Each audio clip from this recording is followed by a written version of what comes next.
میں نے جو آیت مبارکہ آپ کے سامنے پڑھی ہے 18ویں پارے کی اور سورۃ المؤمنون کی پہلی آیت ہے۔ اللہ رب العزت نے ارشاد فرمایا قد افلح المؤمنون۔ اس کا ترجمہ یہ ہے بے شک ایمان والے کامیاب ہو گئے۔ اللہ رب العزت نے اس آیت مبارکہ میں اہل ایمان کو کامیابی کی خوشخبری سنائی ہے، اور اس آیت مبارکہ میں جو کامیابی کی بشارت دی گئی ہے وہ کسی ایک جہت میں یا ایک وقت میں یا کسی ایک فرد کے لیے نہیں ہے، بلکہ یہ کامیابی کتنی عظیم ہے اس کا اندازہ آپ لغت عرب کے اس افلح لفظ کے معنی سے لگائیں کہ یہ افلح کا لفظ کتنی کامیابیوں کو اپنے دامن میں سمیٹے ہوئے ہیں۔ اور افلح جو اللہ نے فرما دیا کہ ایمان والے کامیاب ہو گئے، تو کس کس میدان میں کامیاب ہو گئے؟ چونکہ آج معاملہ یہ ہے کہ اگر کسی کے پاس روپیے پیسے ہوں اور پھر وہ تجارت کرنا چاہے تو لوگ کہتے ہیں یہ کامیاب ہو جائے گا چونکہ اس کے پاس پیسے ہیں۔ اگر کوئی علم اور فن کے میدان میں آگے بڑھتا ہے اور وہ ماہر ہے تو لوگ کہتے ہیں چونکہ جس فن میں اس نے قدم رکھا ہے اس فن کا اس کے پاس علم ہے تو اب یہ کامیاب ہو جائے گا۔ اس طریقے سے کھیتی باڑی سے، تجارت سے، دنیاوی معاملات میں بندہ جس فن کا علم رکھتا ہے یا جس فیلڈ میں جانا چاہتا ہے اس فیلڈ کے کامیابی کے اس کے پاس اسباب ہے تو پھر وہ بندہ کامیاب ہوتا ہے۔ مگر اسلام نے اور قرآن نے، اللہ نے جو ایمان والوں کو یہ کہا ہے کہ قد افلح، ایمان والے کامیاب ہو گئے، تو کس فیلڈ میں کامیاب ہوئے، کس مقام میں کامیاب ہوئے؟ تو اس لفظ کی معنویت پر آپ غور کیجئے۔ لسان العرب میں اس کا ترجمہ یہ ہے افلح کا کہ لیس فی کلام العرب کلمۃ اجمع من لفظۃ الفلاح لخیر الدنیا والآخرہ۔ اس کا ترجمہ یہ ہے کہ ساری لغت عرب میں لفظ فلاح سے جامع کوئی لفظ ایسا ہے ہی نہیں جو دنیا اور آخرت کی ہر کامیابی کو اپنے دامن میں شامل کیے ہوئے ہیں۔ کیا پتہ چلا کہ اللہ نے یہ جو فرمایا کہ ایمان والے کامیاب ہو گئے، اس کا مطلب یہ ہے کہ ایمان والے دنیا اور آخرت کے ہر میدان میں کامیاب ہو گئے۔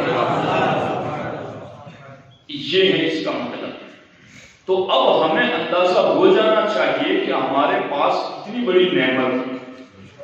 کسی کو کوئی چیز ایک فیلڈ میں کامیاب کرتی ہے تو دوسرے فیلڈ میں وہ چیز کام ہی نہیں آتی، کامیاب کرنا تو دور کی بات ہے۔ مگر ایک ایمان جو اللہ کی عطا کردہ نعمت ہے وہ ایسی عظیم نعمت ہے کہ دنیا اور آخرت کے ہر فیلڈ میں مومن کو کامیاب ہی کامیاب کر دیتی ہے۔ تو یہ بہت بڑی اللہ رب العزت کی نعمت ہے۔ اور پھر یہ جو سورۃ المومنون کی ابتدائی 10 آیتیں جو ہیں تو اس سورت کو سورۃ المومنون کیوں کہتے ہیں؟ تو اس کی ایک وجہ یہ بھی بتائی گئی کہ اس سورت میں مومنین کی صفتیں بیان کی گئی ہیں کہ مومن ہوتا کیسا۔ اب آج اللہ کے فضل سے اتنی بڑی تعداد میں آپ یہاں موجود ہیں اور لوگ اب نوجوان نسل بھی ہماری دین کی طرف مائل ہو رہی ہے اور ڈھونڈنے والے ڈھونڈتے ہیں، سرچ کرتے ہیں، پوچھتے ہیں کہ قرآن والا مومن ہم کیسے بنیں۔ تو اللہ رب العزت نے 18ویں پارے کے پہلے صفحے پر اس مومن کی علامتیں بیان کی ہیں جس مومن کو رب پسند فرماتا ہے کہ یہ مومن اللہ کا بتایا ہوا مومن۔ اب یہ سورۃ المومنون کی ابتدائی آیتیں جو ہیں اس پر عمل کرنے پر تو بہت مشکل تھا ہے، اور اس کے اوپر بڑی بشارتیں بھی اللہ کے رسول علیہ السلام نے دی ہیں۔ تو کیا بشارتیں ہیں؟ حضرت عمر فاروق اعظم رضی اللہ تعالیٰ عنہ فرماتے ہیں کہ ہم حضور علیہ السلام کی خدمت میں بیٹھے تھے اور سرکار پر جب بھی وحی نازل ہوتی تو کبھی مثل سلسلۃ الجرس، گھنٹی کے بجنے جیسی آواز آتی، تو ہمیں پتہ چل جاتا کہ حضور علیہ السلام پر وحی اتر رہی ہے۔ اور کبھی مکھیوں کی بنبناہٹ کی طرح آواز آتی تو ہم سمجھ جاتے ہیں کہ آقا علیہ السلام پر وحی اتر رہی ہے۔ اب حضرت عمر فرماتے ہم قریب بیٹھے ہوئے تھے کہ مکھیوں کی بنبناہٹ کی طرح آواز آئی، تو ہم ٹھہر گئے کہ حضور علیہ السلام پر وحی نازل ہو رہی ہے، اور اللہ کے رسول علیہ السلام جیسے ہی وحی کی کیفیت ختم ہوئی، یعنی وہ مکھیوں کی بنبناہٹ والی آواز جیسے ختم ہوئی، اللہ کے رسول علیہ السلام نے قبلے کی طرف چہرہ کر کے اپنے ہاتھ اٹھا کر کے دعا فرمائی، اے اللہ ہمیں اور زیادہ عطا فرما، ہمیں کمی نہ کرنا، ہمیں عزت دینا، ہمیں ذلیل نہ کرنا، اور ہمیں چن لینا اور ہم پر کسی اور کو نہ چننا۔ اے اللہ ہمیں راضی فرما اور ہم سے راضی ہو جا۔ اے اللہ ہمیں عطا فرما، ہمیں محروم نہ کرنا۔ سرکار نے ان آیتوں کے اترنے کے بعد قبلے کی طرف چہرہ کر کے ہاتھ اٹھا کر یوں دعا بھی کی، اور پھر اللہ کے رسول علیہ السلام نے فرمایا میرے صحابہ، مجھ پر اس وقت سورۃ المؤمنون کی 10 آیتیں نازل ہوئی ہیں، اور جو ان 10 آیتوں پر عمل کرے گا اللہ اسے جنت میں داخل فرما دے گا۔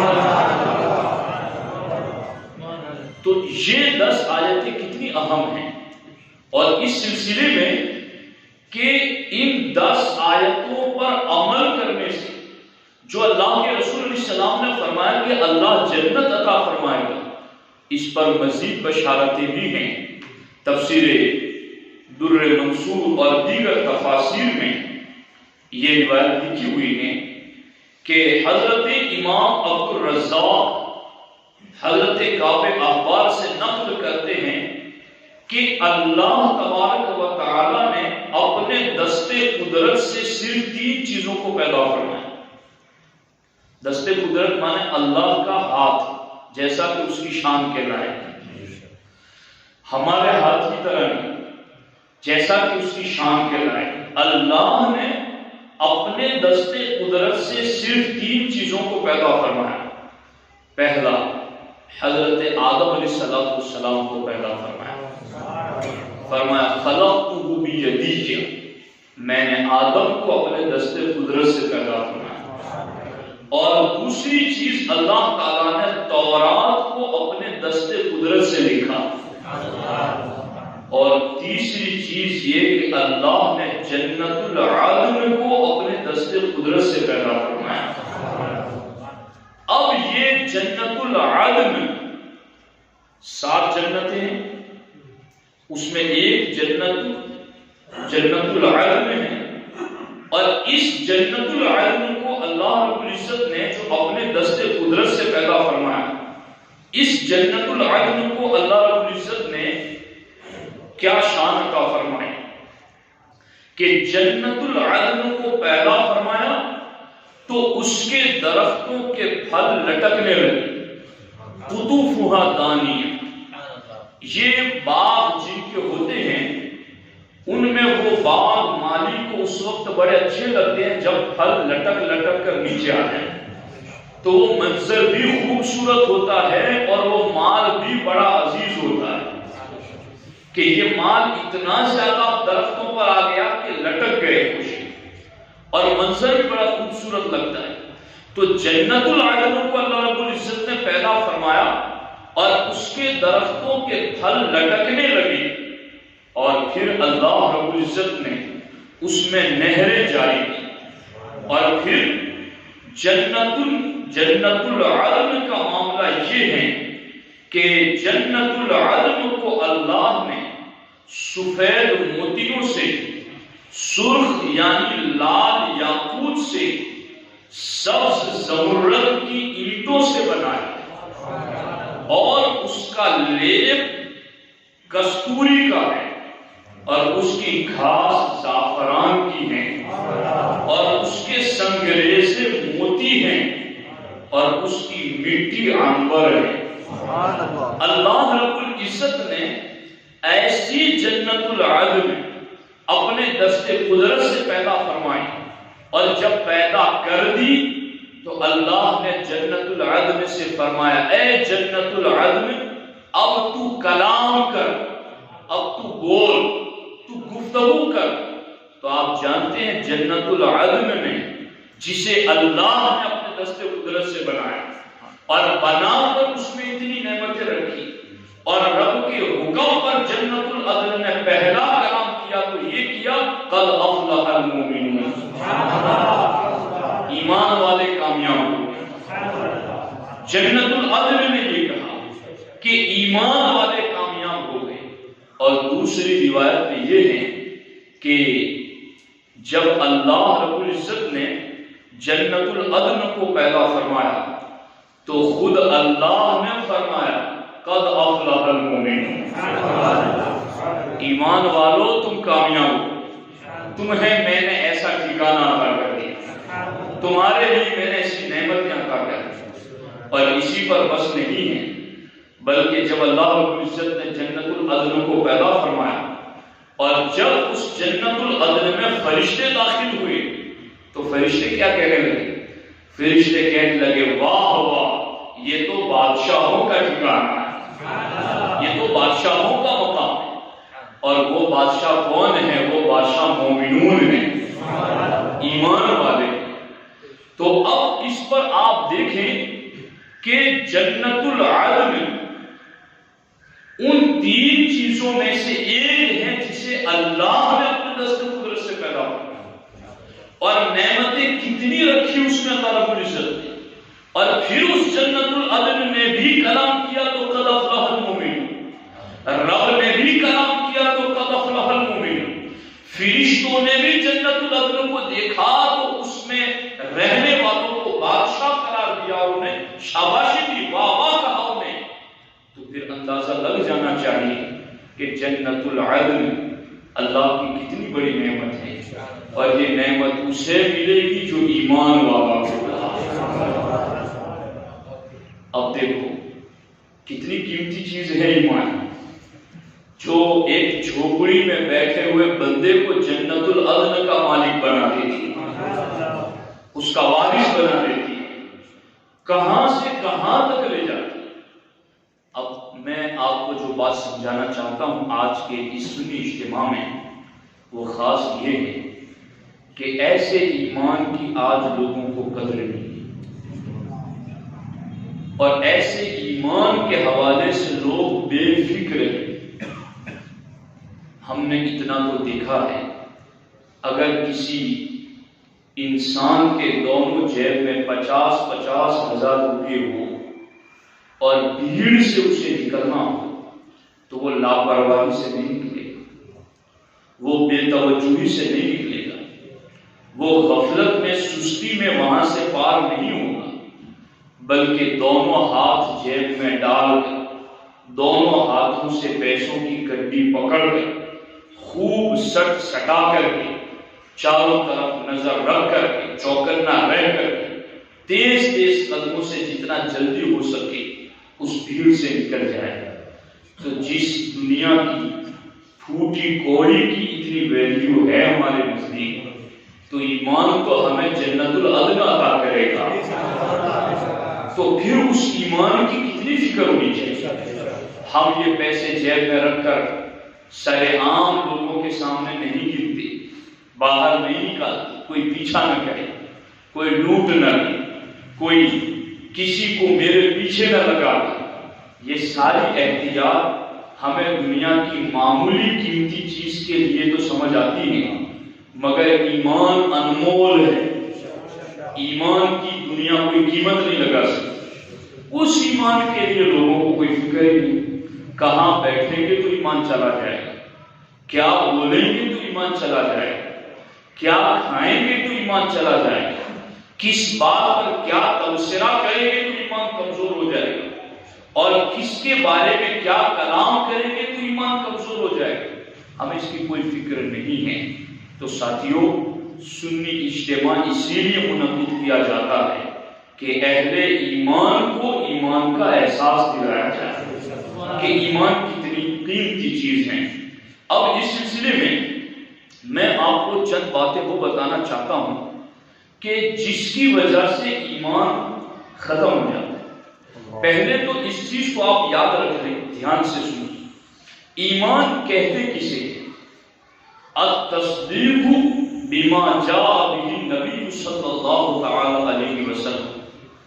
ہمارے نبی علیہ الصلوۃ والسلام اللہ کی بارگاہ سے جو کچھ لے کر آئے اس کو دل سے سچا ماننا، اسے ایمان کہتے ہیں۔ اب حضور علیہ الصلوۃ والسلام جو کچھ بھی لائے اس کو دل سے سچا ماننا، اسے ایمان کہتے ہیں۔ اور ایمان کے بارے میں ہمارے علماء احناف فرماتے ہیں کہ ایمان قابل تجزی نہیں ہے، ایمان کمی، نقصان اور زیادتی کو قبول نہیں کرتا۔ کیا مطلب؟ ایمان تولے جانے والی چیز نہیں ہے، ایمان ناپی جانے والی چیز نہیں ہے۔ ایمان کے بارے میں آپ یہ کہیں کہ یہ کتنے کلو ہے آپ کا مجھے بتائیں، یا کتنے میٹر ہے آپ بتائیں، تو ایمان کمی زیادتی کو قبول کرتا ہے دوسری جہت سے، مگر جو وزن کے اعتبار سے ہے، ناپ پیمائش کے اعتبار سے، تو ایمان ایسی چیز نہیں ہے۔ ایمان ایک کیفیت وسیع کا نام ہے، مالا جز الگ۔ ایمان ایک کیفیت کا نام ہے۔ میں اس کو آپ کو یوں سمجھاؤں، اگر کسی بندے کو خوشی ہے تو کوئی یوں کہے کہ ذرا خوشی نکال کر دکھائیں کتنی کلو ہے یا کتنی میٹر ہے، تو کوئی بتا سکتا ہے؟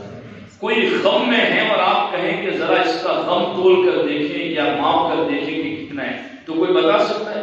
تو جس طرح سے خوشی اور غم ایک کیفیت کا نام ہے، ہاں کیفیت کبھی زیادہ ہوتی ہے کبھی کم ہوتی ہے، خوشی کبھی زیادہ ہوتی ہے کبھی کم ہوتی ہے، غم کبھی زیادہ ہوتا ہے کبھی کم ہوتا ہے۔ تو جس طرح سے خوشی اور غم ایک کیفیت کا نام ہے، یوں ہی ایمان ایک کیفیت کا نام ہے۔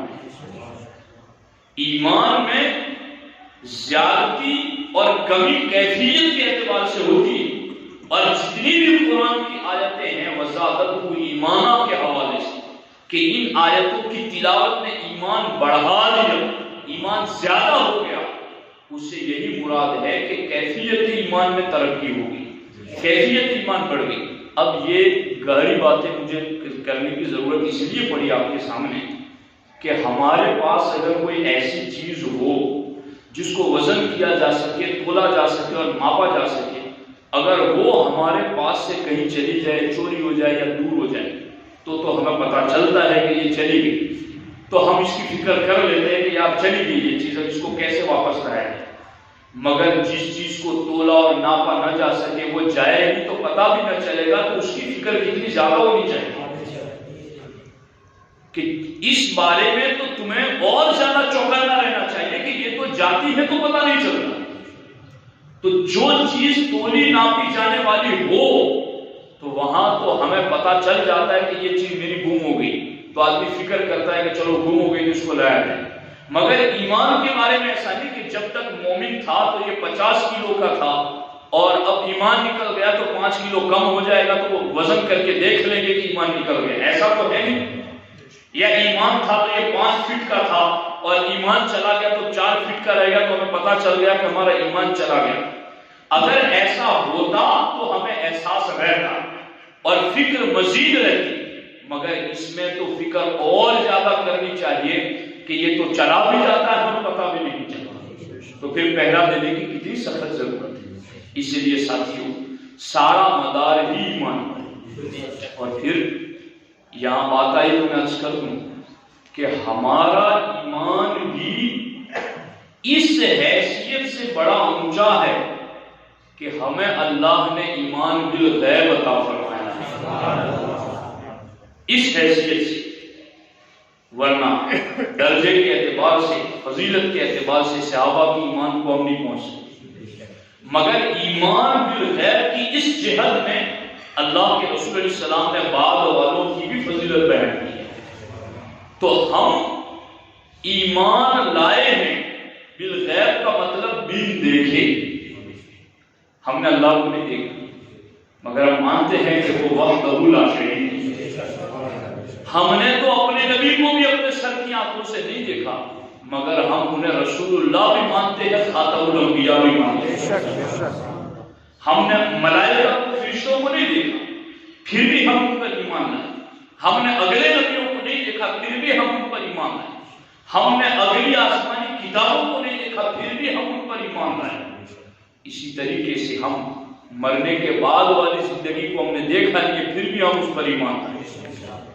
تو یہ ہے ایمان، تو یہ جائے گا تو بھی پتا نہیں چلے گا، لیکن جاتا کن چیزوں کی وجہ سے ہے، شریعت نے وہ چیزیں بتا دی کہ یہ اسباب ہے ایمان کے چلے جانے، تو اب تم ان اسباب کے قریب بھی نہ پھٹکنا ورنہ پھر یہ قیمتی نعمت نکل جائے۔ کون سی چیزیں ہیں وہ جس سے ایمان نکل جاتا ہے؟ حضرت علامہ جلال الدین سیوطی علیہ الرحمہ شرح الصدور میں ارشاد فرماتے ہیں کہ نماز میں سستی کرنا یہ برے خاتمے کا سبب ہے۔ شراب نوشی، شراب پینا یہ برے خاتمے کا سبب ہے۔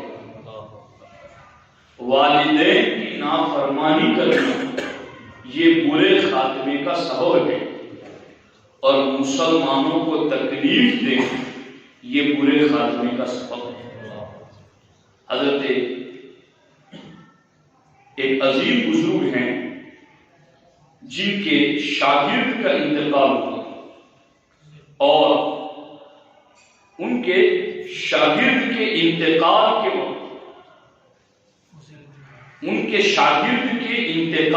وقت اس کا خاتمہ ایمان پر نہ ہوا ان کے شاگرد کا، اور جب اس کا خاتمہ ایمان پر نہ ہوا تو حضرت فضیل بن عیاض رضی اللہ تعالیٰ عنہ 40 راتوں تک روتے رہے اور اس کے بارے میں اللہ کی بارگاہ میں سوال کرتے رہے کہ یا اللہ اس کا راز مجھ پر ظاہر فرما کہ اس کا خاتمہ ایمان پر کیوں نہیں ہوا۔ تو اس وقت خواب میں اسی شاگرد کو جہنم میں دکھایا گیا اور دیکھ کر کے حضرت فضیل بن عیاض رضی اللہ تعالیٰ عنہ نے اس کو پوچھا کہ تیرے وہ کیا گناہ تھے جن کی وجہ سے تیرا خاتمہ ایمان پر نہ ہوا؟ تو اس نے کہا کہ ایک چیز تو یہ تھی کہ میں حسد کرتا تھا، اور دوسری چیز یہ کہ میں غیبت کرتا تھا، اور تیسری چیز یہ کہ سال میں صرف ایک مرتبہ بیماری سے نجات پانے کے لیے ڈاکٹر کے کہے مطابق ایک گھونٹ شراب پیتا تھا۔ اللہ تعالیٰ نے میری تمام عبادتوں کو ختم کر دیا اور ان 3 چیزوں کی وجہ سے میرا ایمان پر خاتمہ نہ ہو سکا۔ تو حسد، غیبت اور شراب نوشی یہ بھی سلب ایمان اور برے خاتمے کا ایک سبب ہے، جس کی وجہ سے ایمان بندے کے دل سے نکل جاتا ہے۔ اس سلسلے کے اندر مزید چغل خوری کرنا یہ بھی زوال ایمان کا سبب ہے۔ اور ایک دوسری چیز جو آج کل شادیوں میں بڑی رائج ہے کہ غیر محرم عورتوں کو دیکھنا۔ اب اس میں کمزوری دونوں سمجھ ہی ہیں، کہ جن کی بیویاں ہیں یا جن کی بیٹیاں ہیں وہ انہیں بے پردہ کیوں رکھتے ہیں، اور پھر اگر وہ بے پردہ گھوم رہی ہے، بے باک ہو کر گناہ کر رہی ہے، تو پھر ہم کیوں اپنی نظریں جہنم کی آگ میں لگائیں؟ آگ تو جہنم کی پھر ہمارے آنکھوں میں بھری جائے گی۔ اس سلسلے میں ایک روایت دیکھی، حضرت عبداللہ ابن احمد فرماتے ہیں کہ میں طواف کعبہ میں مشغول تھا، ایک شخص پر نظر پڑی جو غلاف کعبہ سے لپٹ کر ایک ہی دعا بار بار کر رہا تھا، یا اللہ مجھے دنیا سے مسلمان ہی رخصت کرنا، ایمان پر خاتمہ۔ تو میں نے مجھ سے پوچھا کہ اس کے علاوہ کوئی اور دعا کیوں نہیں مانگتے؟ اس نے کہا میرے دو بھائی تھے، بڑا بھائی 40 سال تک مسجد میں بلا معاوضہ اذان دیتا رہا، 40 سال تک بغیر پیسے لیے مسجد میں اذان دیتا رہا۔ جب اس کی موت کا وقت آیا تو اس نے قرآن پاک مانگا، ہم نے اس سے دیا تاکہ برکت حاصل کرے، مگر قرآن ہاتھ میں لے کر وہ کہنے لگا تم گواہ ہو جاؤ میں قرآن کے تمام عقیدے اور احکامات سے بیزار ہوں، یعنی میرا قرآن کے احکامات سے کوئی تعلق نہیں، اور نصرانی مذہب اختیار کرتا، عیسائی ہوتا ہے۔ پھر وہ مر گیا۔ اس کے علاوہ دوسرے بھائی نے 30 برس تک مسجد میں فی سبیل اللہ اذان دی، مگر اس نے بھی آخری وقت نصرانی ہونے کا اعتراف کیا اور مر گیا۔ لہذا میں اپنے خاتمے کے بارے میں بے حد فکر مند ہوں اور ہر وقت خاتمہ بالخیر کی دعا مانگتا ہوں۔ تو سیدنا عبداللہ بن احمد نے اس سے پوچھا کہ تمہارے دونوں بھائی آخر وہ کون سا گناہ کرتے تھے؟ تو اس نے بتایا کہ وہ غیر عورتوں میں دلچسپی لیتے تھے، غیر عورتوں میں دلچسپی لیتے تھے، اور امرتوں کو یعنی بغیر داڑھی والے خوبصورت لڑکوں کو شہوت سے دیکھتے تھے، لڑکوں کو۔ اس وجہ سے اللہ نے 30 اور 40 سال بلا معاوضہ بغیر قیمت کی اذان دینے والوں سے بھی اللہ نے ایمان لے لیا۔ تو اب غور کیجیے، یہ تو کیا عالم اور کیا عوام، ہر ایک پر یہ لازم ہے نا کہ ہم بھی اس بات سے بے فکر نہیں ہیں کہ ہم بے نیاز ہو جائے کہ ہمیں اس کی پرواہ نہ ہو۔ ہر شخص کو ایمان کے بارے میں فکر مند رہنا چاہیے۔ اس سلسلے میں حضور صلی الشریعہ علیہ رحمہ بارک شریعت میں یہ بھی فرماتے کہ جو اذان کے وقت باتوں میں مشغول رہتا ہے معاذ اللہ اس پر بھی پورے خاتمے کا اندیشہ ہے کہ اس سے بھی ایمان لے لیا۔ اذان کے وقت جو باتیں کرتا رہتا ہے اس کے بارے میں بھی یہ وعید ہے۔ اسی طریقے سے جو ناپ تول میں کمی کرتا ہے، جو ناپنے کا ہو کپڑا یا تولنے کا ہو، تو ناپ تول میں دونوں میں جو کمی کرتا ہے اس کو بھی آخری وقت ایمان سلب ہو جانے کا خطرہ ہے کہ اس سے ایمان لے لیا جائے۔ اسی طریقے سے گناہوں کی شامت، گناہوں کی نحوست، یہ بھی ایمان کے ختم ہو جانے کا ایک سبب ہے۔ اسی طریقے سے سرکار اعلیٰ حضرت رضی اللہ تعالیٰ عنہ نے بھی لکھا ہے، اور حضرت سیدنا ابو درداء رضی اللہ تعالیٰ عنہ سے بھی روایت ہے کہ جو شخص جیتے جی ایمان کے چھن جانے سے بے خوف ہوگا اس کا ایمان چھن جانے کا شدید خطرہ ہے۔ یعنی جو جیتے جی ایمان چھن جانے سے بے خوف رہتا ہے۔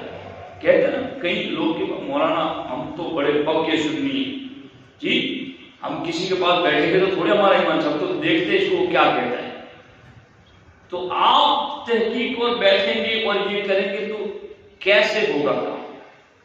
یہ دیکھیے کہ جو جیتے جی ایمان کے بارے میں بے خوف رہتا ہے، کبھی خطرہ ہے کہ اس کا آخری وقت ایمان اٹھا لیا جائے، تو کتنی خوفناک چیز ہے۔